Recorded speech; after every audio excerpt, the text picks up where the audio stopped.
Hello, ladies and gentlemen. Welcome once again to I'm Emergency Centre Network webinar. We've got a real treat for you tonight, and something I think personally is really, really incredibly inspirational. Mary Reynolds from We Are Ark, through determination and energy, she has helped to create a global movement of people rewilding spaces and creating spaces where many more species can share with us and get together. And we need to create these sanctuaries for people. And Mary's pioneered that, and really inspirational story. So I'm sure she'll tell you a lot better than me. So Mary, thank you so much for coming. Lovely for beaming in from the Emerald Isle. Tell us more about how we're going to re-arc the planet. Okay, cool. I'll tell you what, I'll share my screen so we can talk, and then please interrupt me if I'm going on too long, and if anyone has any questions afterwards, great, Okay, yeah. So, I see now. Okay, so We Are the Ark is a movement I started a good few years ago now, probably 2019. I used to work as a landscape designer.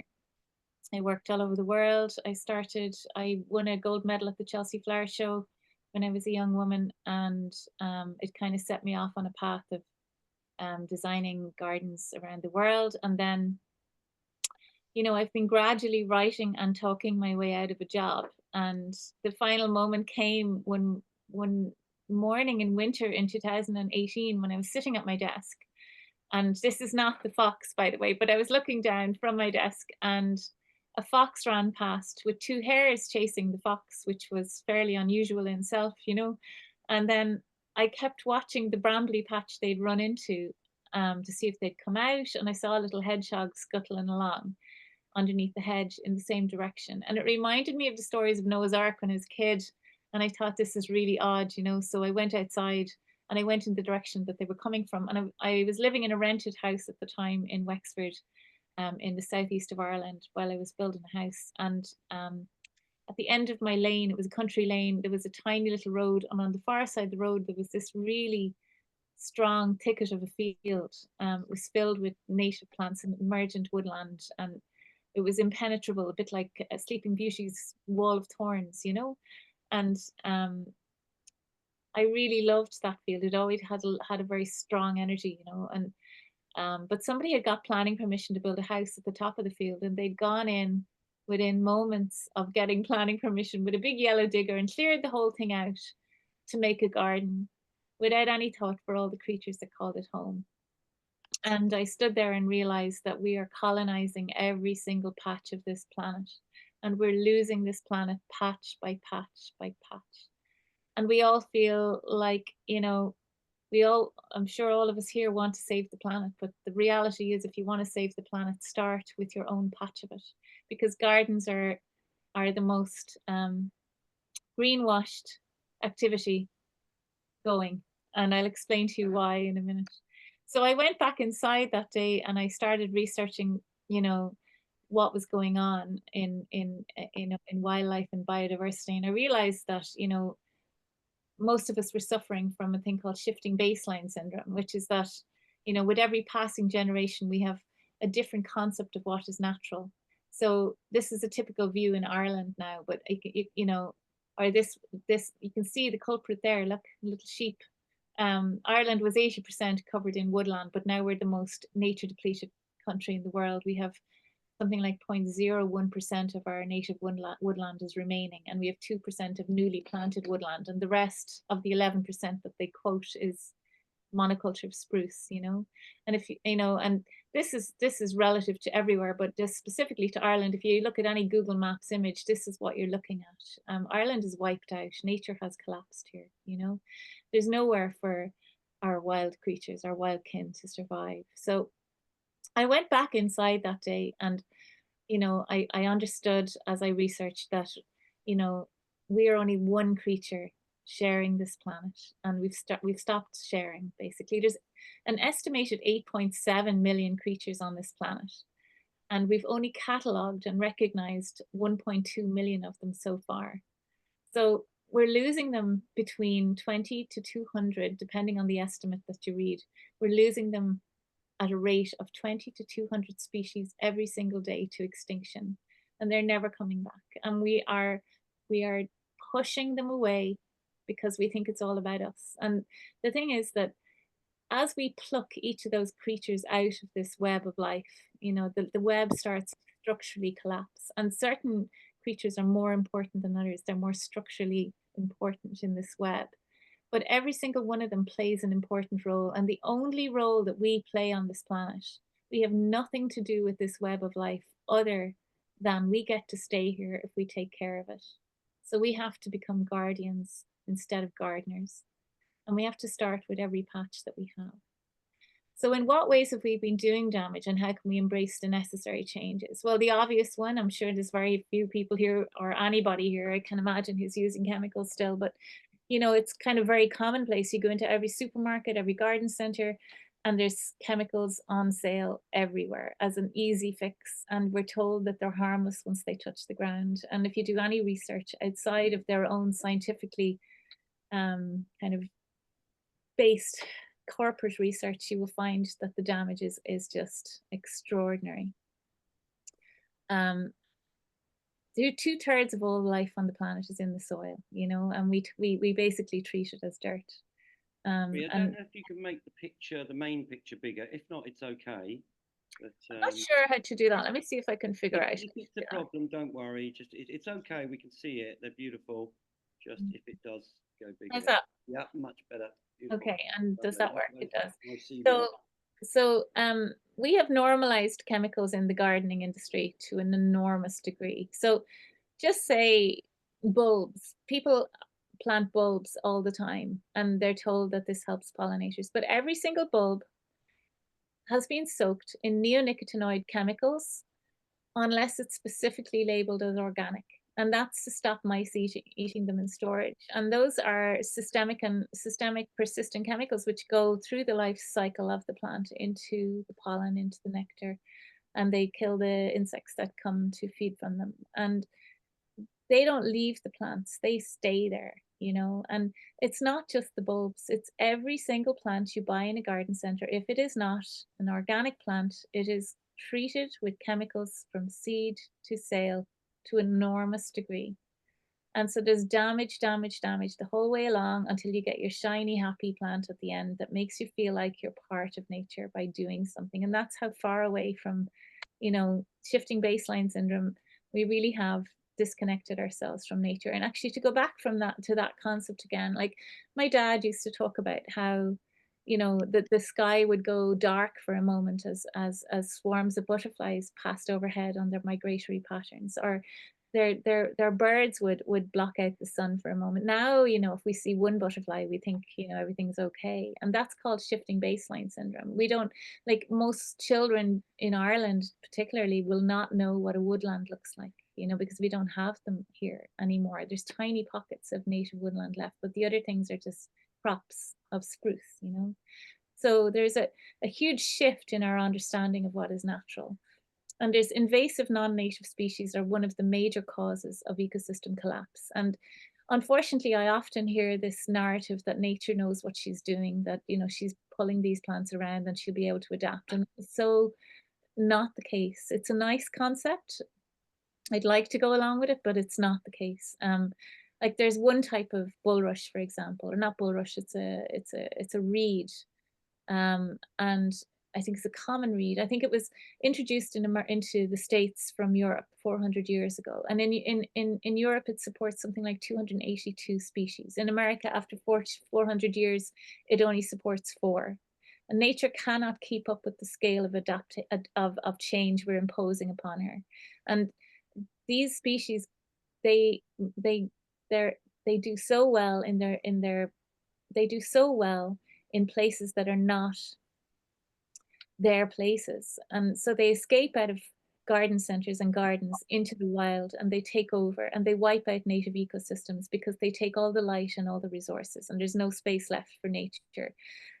And that's a major problem, hanging out. I see something's gone wrong there.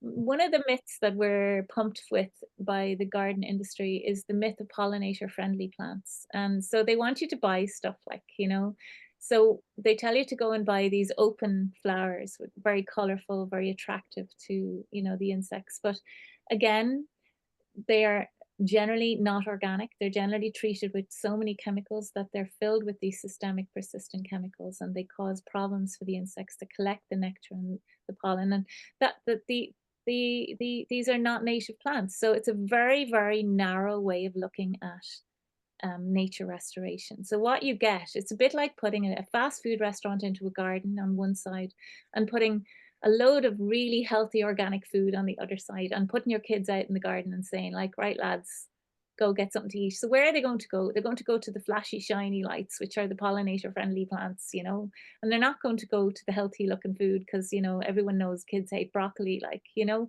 But these plants are not helpful because yes, they get a bit of a feed. It's not a healthy food.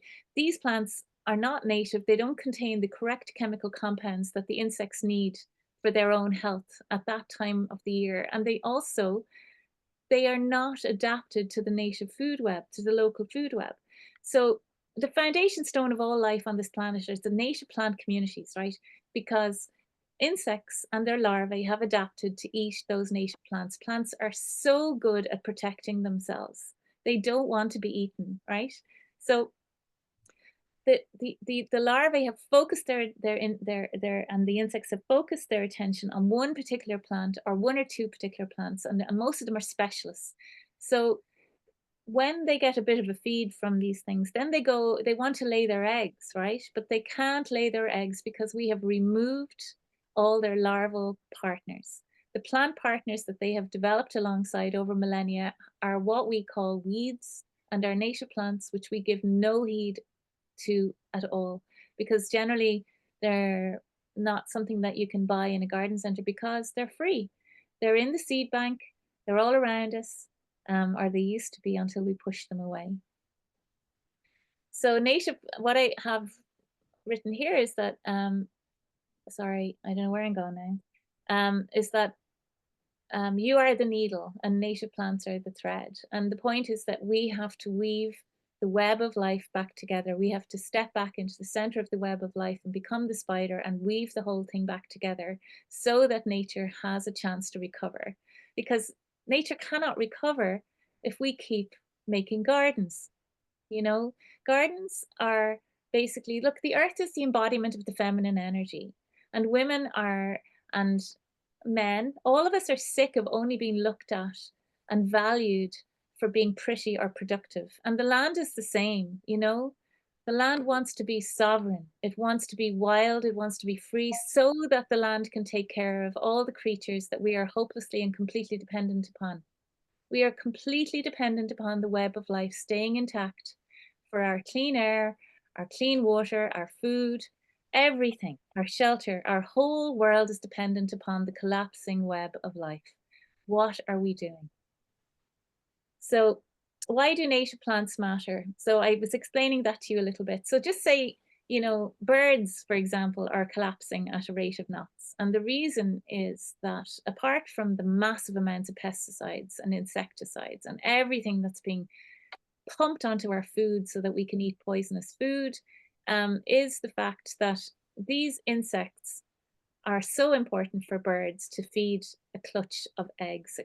If they want to create a nest, they will create a nest near a place where there's lots of native plants, because birds with a nest, which a nest lasts for about 6 weeks, and then there's another couple of weeks of the babies being teenagers. They can have like up to 8, you know, birds in a nest, and they eat between 300 and 1,200 larvae every single day.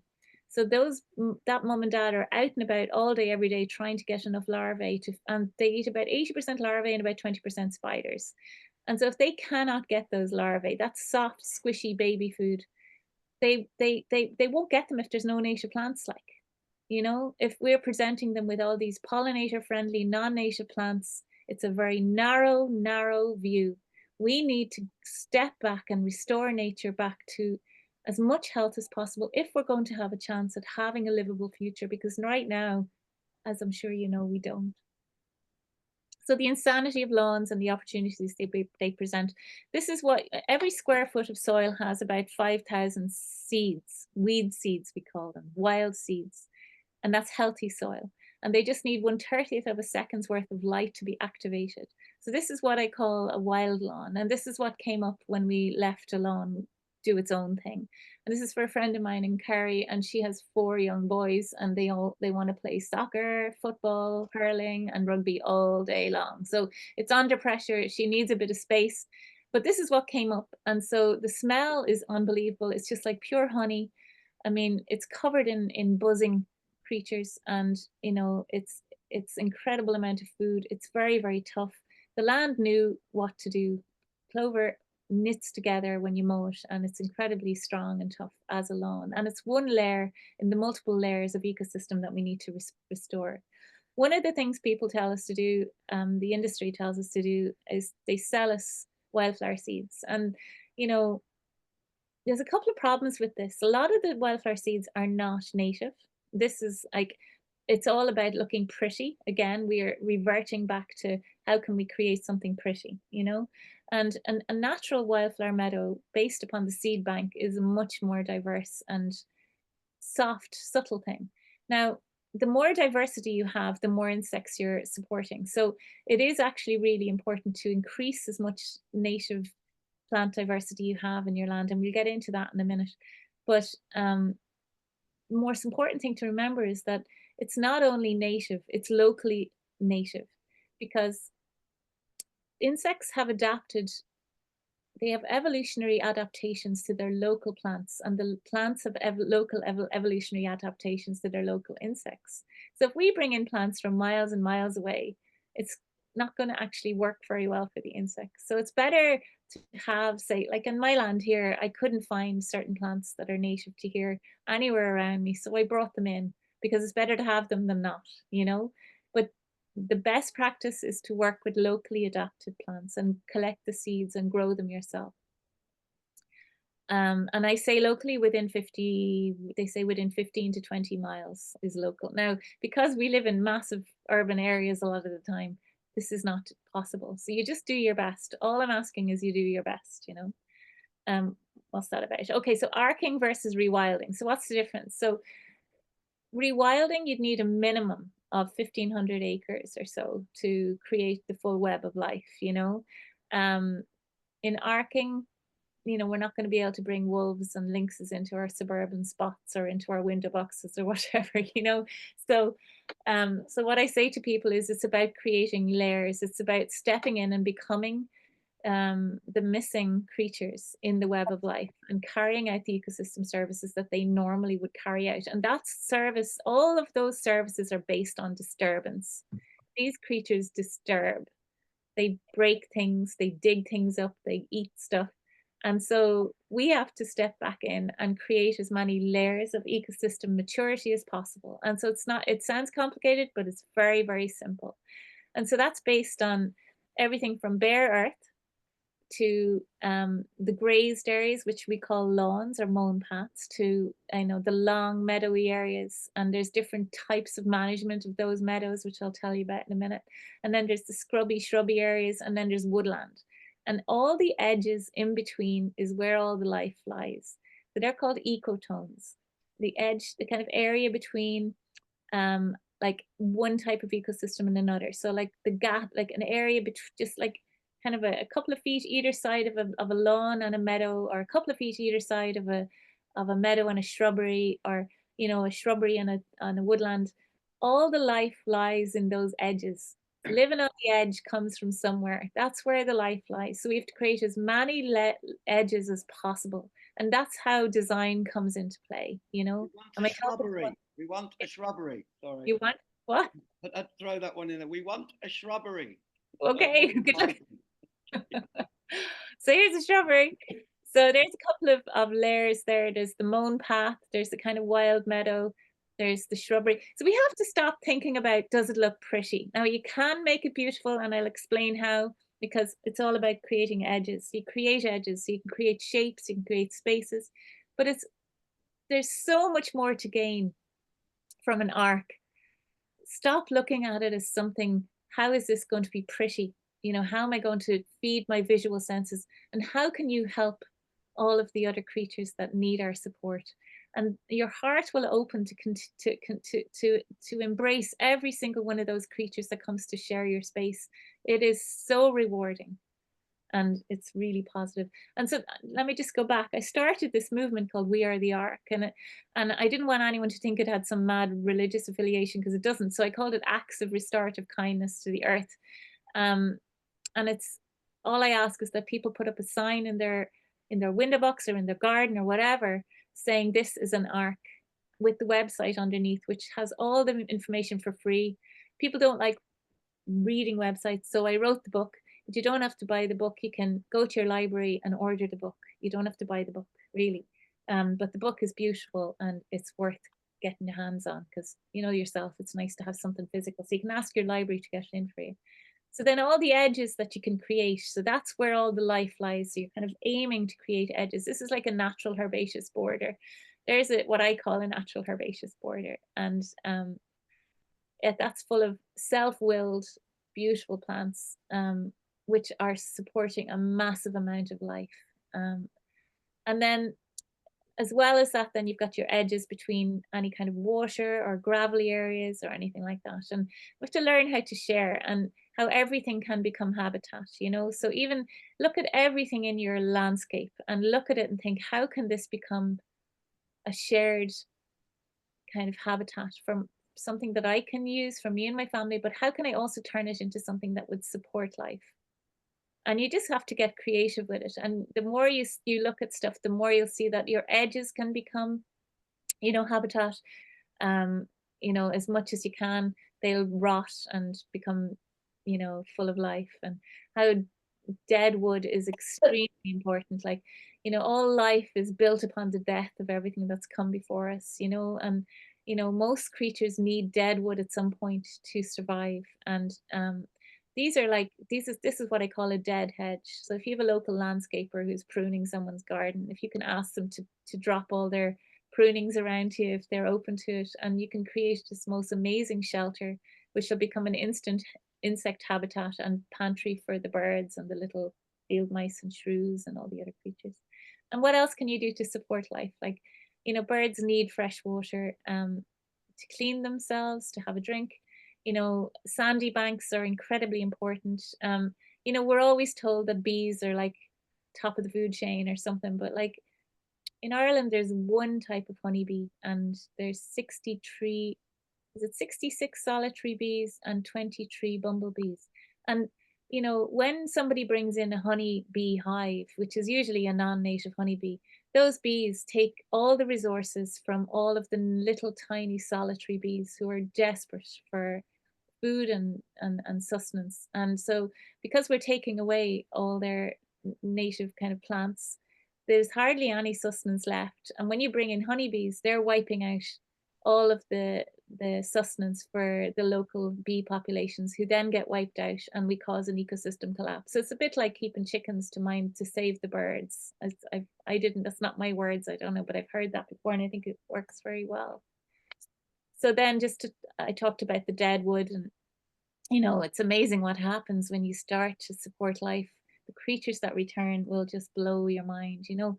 Leaving the leaves, like stop tidying up, you know, there's no life in a tidy space. You know, we have learned to equate tidiness with care, but it's the opposite. Untidiness is what nature likes, you know. She likes when the leaves fall beneath the trees and the shrubs. It's feeding the tree, the feeds in the shrubs. It's also where a lot of larvae need to finish their life cycles. You know, they need those leaves. It's the winter blanket for the land, you know, and it's also where things like hedgehogs will shelter in the winter, and lots of little mammals. They need the leaves. It's like, and we get our leaf blowers out and we shrivel everything up like it's just cracked. If they fall on your driveways or in somewhere where you can't have them, if they get slippy, then just get a hard brush and sweep them away, or a rake. Let them fall on your lawns, because they kill off a bit of the grass and they allow more diversity into your lawn, you know. Let fruit lie down, let fruit fall, let it become, you know, a wasp feeding facility. Like, why not? Like, what harm are they doing?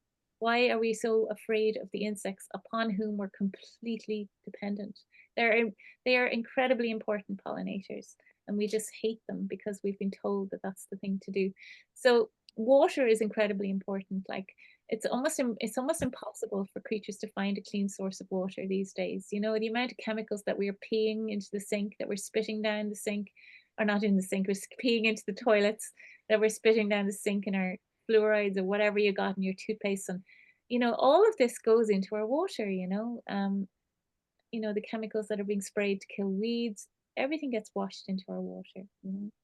Um, there's a wonderful activist called Leah Anfo who started this wonderful organization called Drinkable Rivers, and she has my favorite quote ever, and her quote is, "The sign of a healthy economy is drinkable rivers," and I think that's what we should all be aiming towards. Um, you know, we're told to tidy up our stems in gardening at the end of the season, you know, but you shouldn't. You should leave them standing over winter so that the seed heads become what they should be, which is the pantry for the winter birds and the little mammals who need them to survive the winter. We take away their pantry because we're tidying up, and leaving the dead stems because, again, a lot of insects hibernate in them, they finish their life cycles in them, and we keep tidying up and taking away any hope they have. And leaving rough areas of scrubby grass is really important. And management of meadows is really interesting. Like, there's different ways of managing a meadow in order to create as many different layers as possible. So you've got your mown pathways, say, you know, the mown pathways are kind of your grazed bit, right?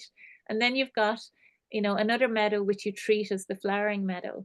And that one you cut in September because you're trying to create as much flowers in that as possible, and you take away the grass and you let it build up.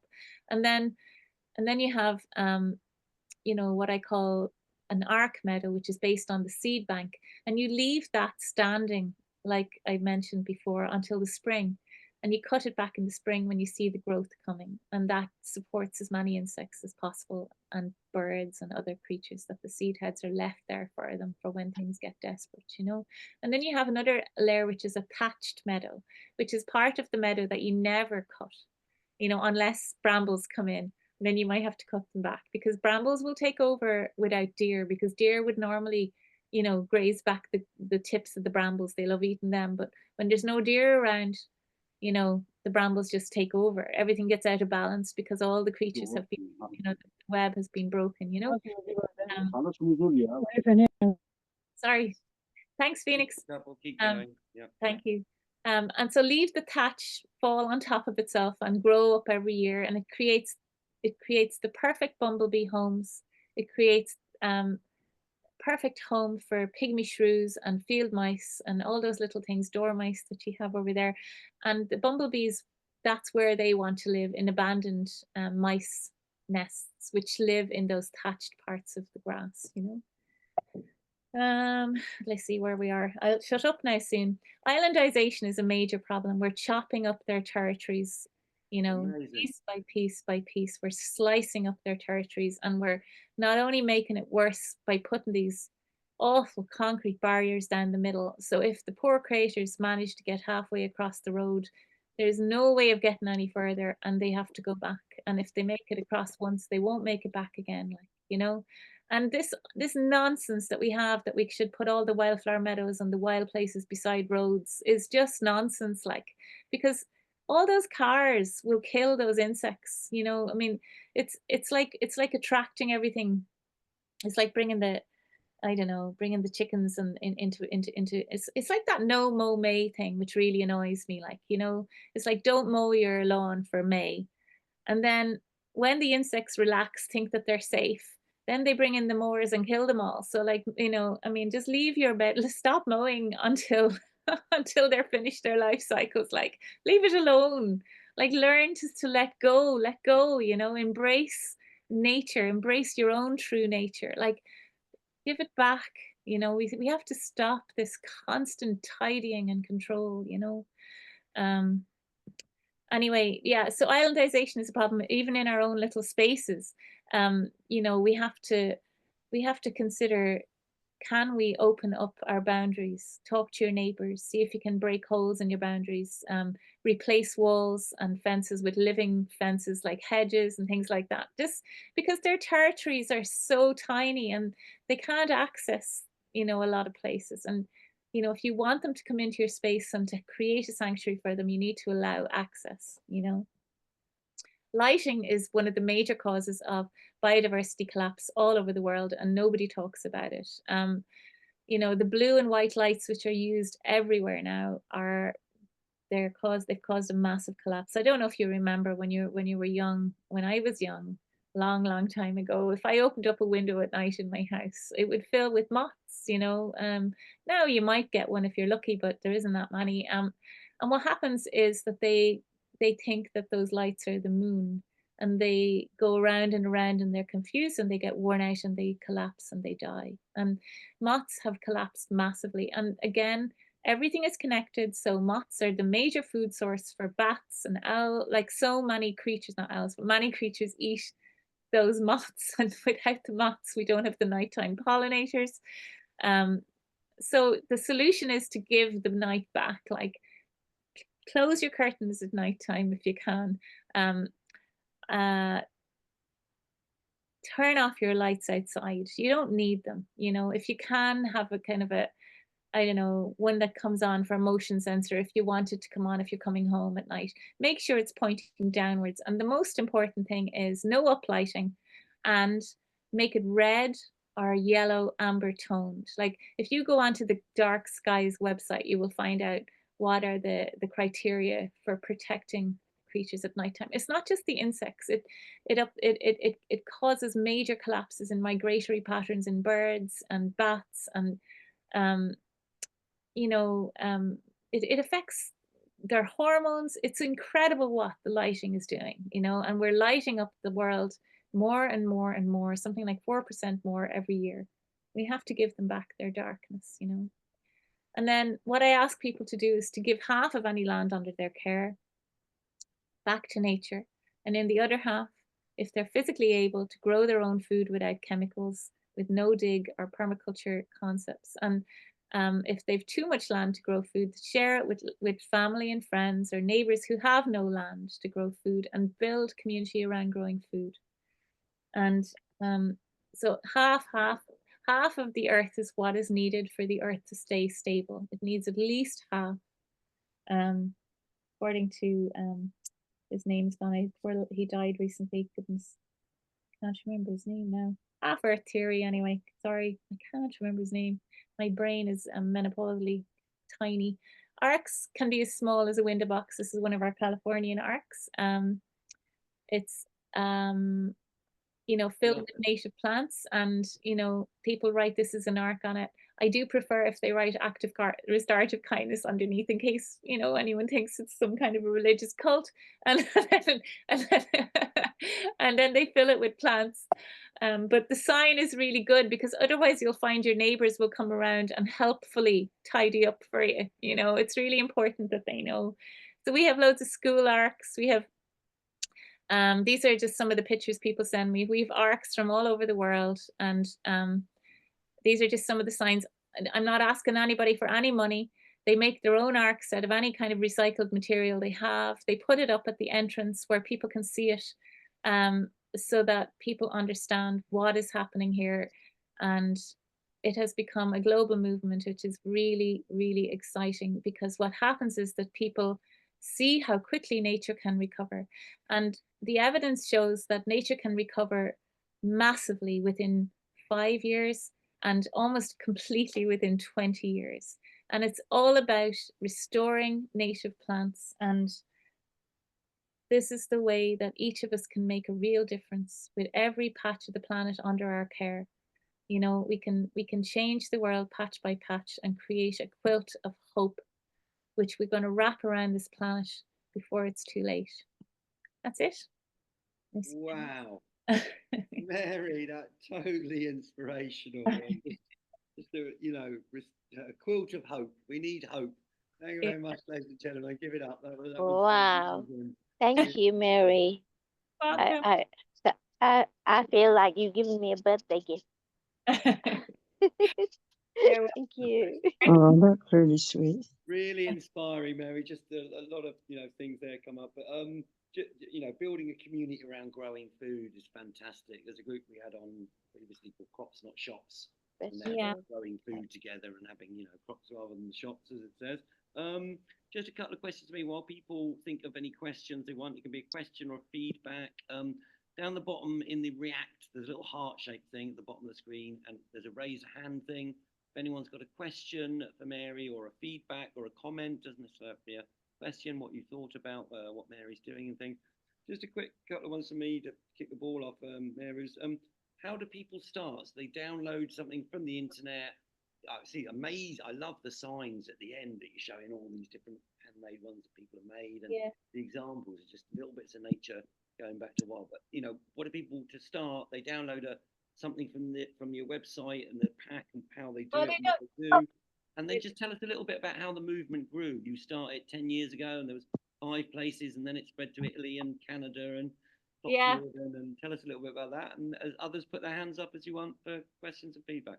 Mary. Yeah, well, there's steps on the first page of the website how to do it, and then you can go into more detail with how to build an ark. There's one for homes, schools, and kind of businesses, like corporate kind of situations, to try and get them on board.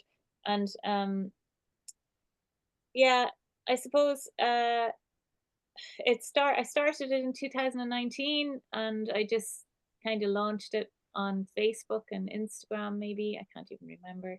And then we're kind of building it around, it's just a movement.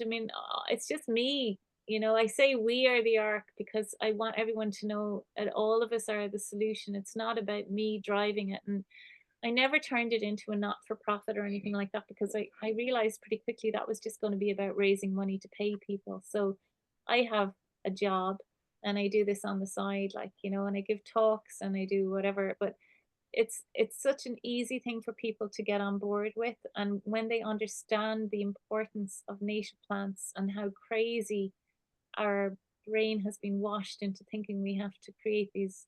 I came from the Chelsea Flower Show to doing this, and asking people to give it back, because what we're doing was wrong. What I was doing was wrong, So I have been kind of driving it, but I guess in some ways I think it's not building as quickly as it should. Like we have, I can't remember now, there's something like, there's 23,000 people who claim to have arcs around the world, but in terms of, we have a map on the website, and not everybody wants to put their arcs on the map, which is totally understandable. So I pin them all on when they come up myself. And then, people don't have to put their exact location. I don't care if they just want to say, California, general, whatever. It's just to give people a little bit of support by seeing all these arcs around the world, and seeing how much land is there. And hopefully my aim is that people will see gardens as something of an old world, and that we need to build a new one as quickly as possible, and that arcs are the future of our relationship with our own patches of the planet, Yeah. Beautiful.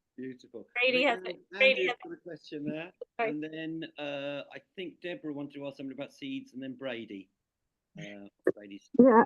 Thank you so much, Mary, and thank you so much, Phoenix. You're amazing doing this every time. Listen, I am totally ignorant. That's got to be said. Am I speaking too loud? No, that's perfect. Big up Andrew and the Occupy crew and the Camden crew. Okay. Sorry, I thought I was speaking to. Yeah, no, Mary, I don't even know what is native to where I live in Camden, in the centre of London. Yeah. So when you're talking about native plants, I mean, what, apples, straw? I mean, anything, lemons, roses. Andrea, there's no point giving me a list. Go and Google it. Oh, is there a way to find out then? No, I'm asking you, what are the native plants to central London? Because obviously you're suggesting that's the way forward, but I wouldn't have a clue what's native to here. Nobody knows. We've all forgotten. That's the point. Everyone, we don't know anymore. If you walk around your local neighborhood, I guarantee you will hardly spot one. That's how bad it is. Like, you Oh know. dear. And so generally, if you see a weed, if you get yourself a decent app, if you have one of those phones that can do apps, if you get yourself a decent plant app, and then you get a really good plant ID book for native plants to back it up, that's a good way of figuring out if it's native or not. And there's loads at the back of my website, wearetheark.org. It's there's a huge amount of resources for finding. Okay. All right. All you have to do is go into DuckDuckGo or whatever it is and put in native plants to London, and there'll be. Oh, okay. So it is that simple. Okay. Yeah. Sorry to ask such a dumb question. Sorry. No, it's not dumb. Nobody knows that. Honestly, Andrea, that is not dumb. That is the basic problem that we have, is that nobody knows anymore because of shifting baseline syndrome. You know, they don't know, and that's it. So don't worry about that at all. Okay. All right. That you brought it up, in fact.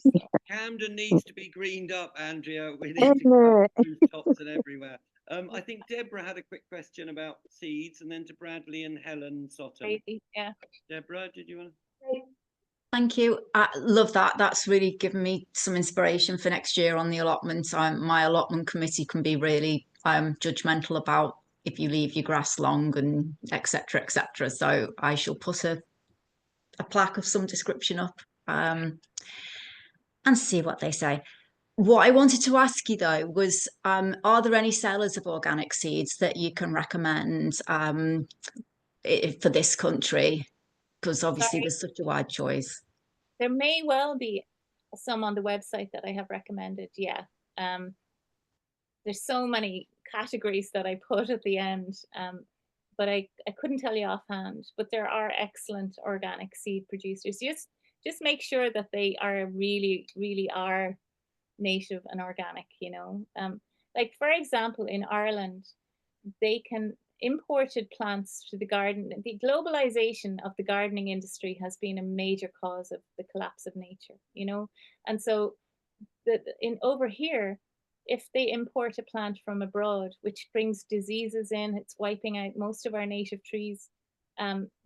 Once they leave it standing on Ireland's soil for like, I think it's 2 months, they can legally label it as being grown in Ireland. You know, there's a lot of greenwashing in the industry.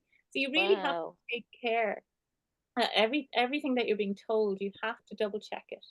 And you should pressure your garden centres, because they're only going to change when there's a bit of pressure, and ask them, do they have native plants? Ask them, have they any organic native plants? Are they locally sourced?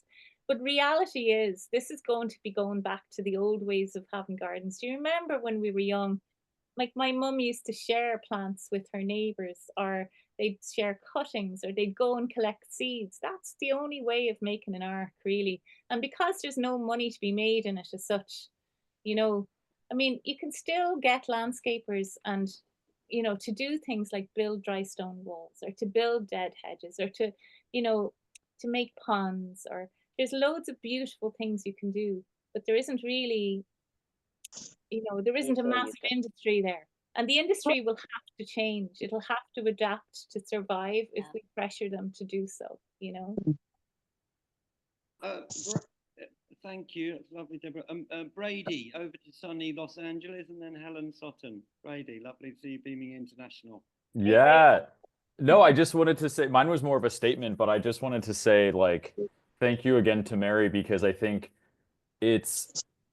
people don't typically change the way that they're doing things when it gets easy and comfortable. And for Mary to kind of completely shift the way that she works with landscapes after understanding, you know, some of the things that are happening is major. And I think that kind of inspiration is so needed, because I think a lot of people generally do want to help, generally do want, you know, want to do things that are good, but oftentimes either don't fully know or understand. And then when they do, you know, maybe just need a little push or a little shove to make the changes. And I think Mary's example of you know, really committing to this way of landscaping is, I think, an inspiration to everybody in no matter what you're doing, because the change is possible and it can be done. And when you start hearing about people like Mary and you start seeing arcs pop up around the world, you kind of get motivated yourself to do it. And I think that's what's beautiful about it is when you see these on your street, when you see these in your neighborhood, you know, you never know who might be inspired to do the same thing. And all they needed was just somebody else that they knew to do it before them.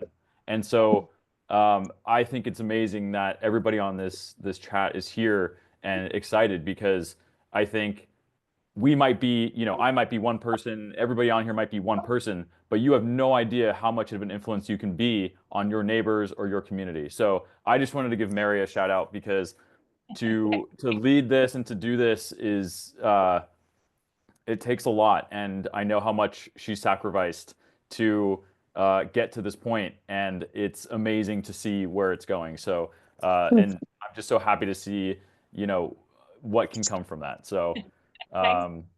Thank you. You're so sweet. Thank you.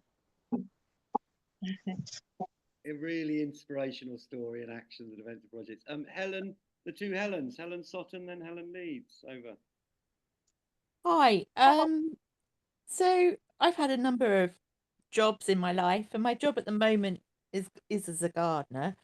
And I would say, in terms of environmental impact, although there are elements of what I do which are perhaps destructive, overall, out of the things I've done, I find it slightly less destructive, if you know what I mean. So I suppose what I'm saying is,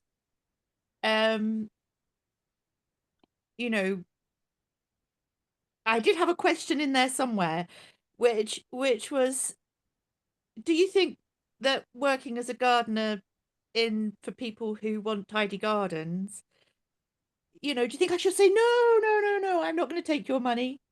No, I don't think you should do that. I think you should have to figure out your own path, Helen. But I couldn't tell you what to do, you know, but it's hard. Well, you know, I'm saying is like there's lots of different jobs, aren't there, that have an environmental impact. Yeah, but if we looked at everything like that, sure, nothing would change. I mean, gardens use 10 times more chemicals than industrial agriculture per acre.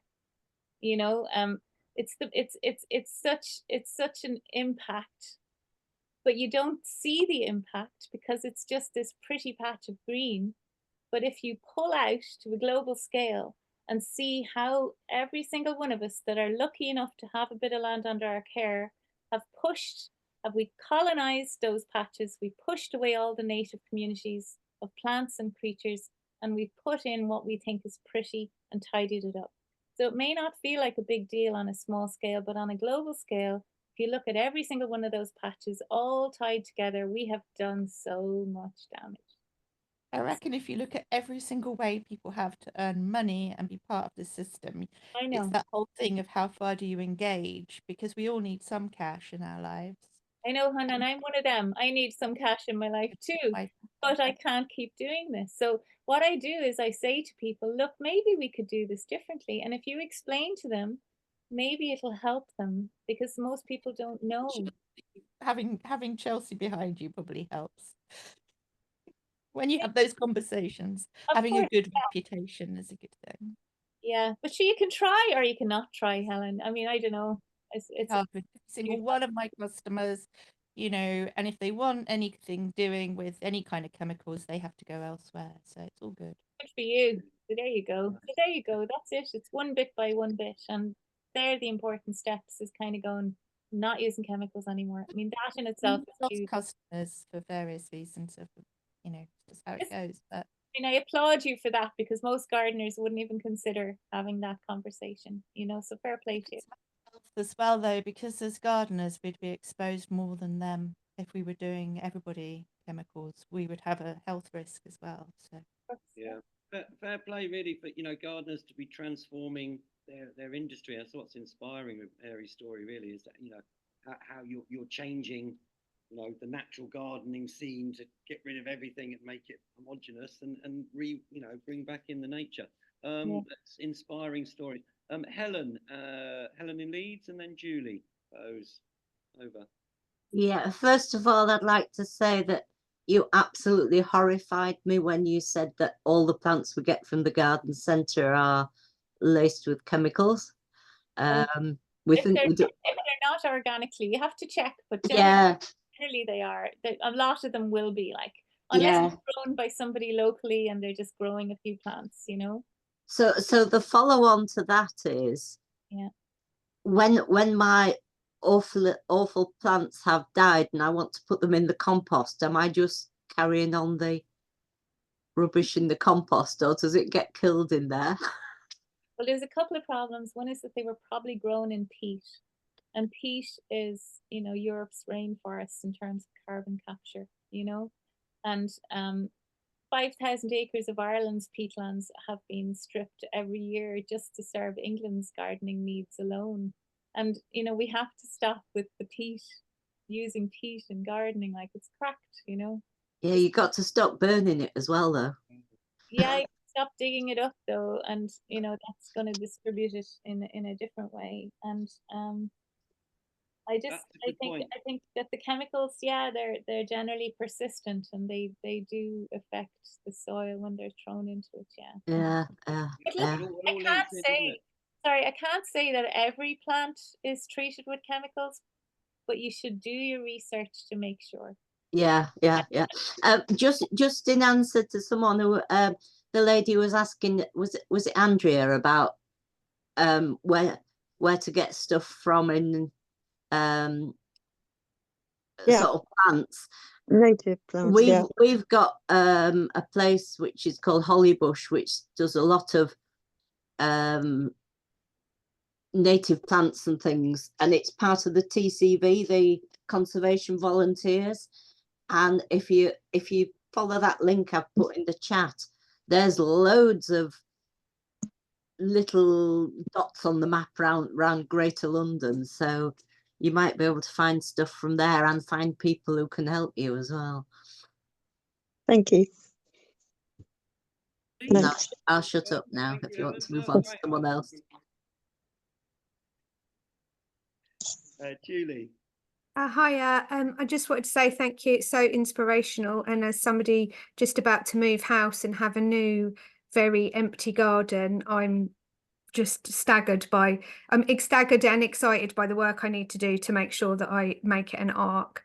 But just to go back to what someone was saying, Helen, about being a gardener, I found with somebody that I was working with who had no knowledge, they were using chemicals, they were looking to plant trees and a lot of non-native plants, and it was a real battle to get them to understand the impact of using the chemicals and planting stuff in there. But actually I just really badgered them, and there was a lot of sharing of information so that they could then make their own choices. But it's really difficult when you're working for somebody, for them to kind of get the gist of what you're saying and really understand. So I really hear what you're saying. I think some of the statistics that Mary's used are absolutely horrifying, and actually sharing stuff like that really does make people, if they're open to change, think about it. So yeah, I talked about the water source and how chemicals went through all the layers of the earth to get into the water source, and to come back to their drinking water actually horrified them. So, but yeah, thank you. Amazing talk.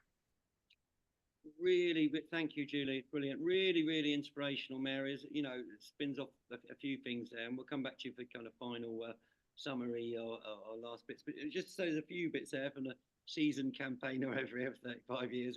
We've been involved with a lot of land issues, you could say, and eco villages setting up and things. And there was a brilliant project years ago called landshare.net. And I think it's not working now, but what was brilliant about it was, if you owned a massive garden or you were a landowner where you didn't have time to grow food, you could put it up on landshare.org. You were some pensioners with a half an acre or an acre garden, you could put it out, and then other people, students or whoever locally, could say, well, we've got time and energy, we'd like to grow some food, and then share things with the people who owned it. And I thought that was a fantastic idea.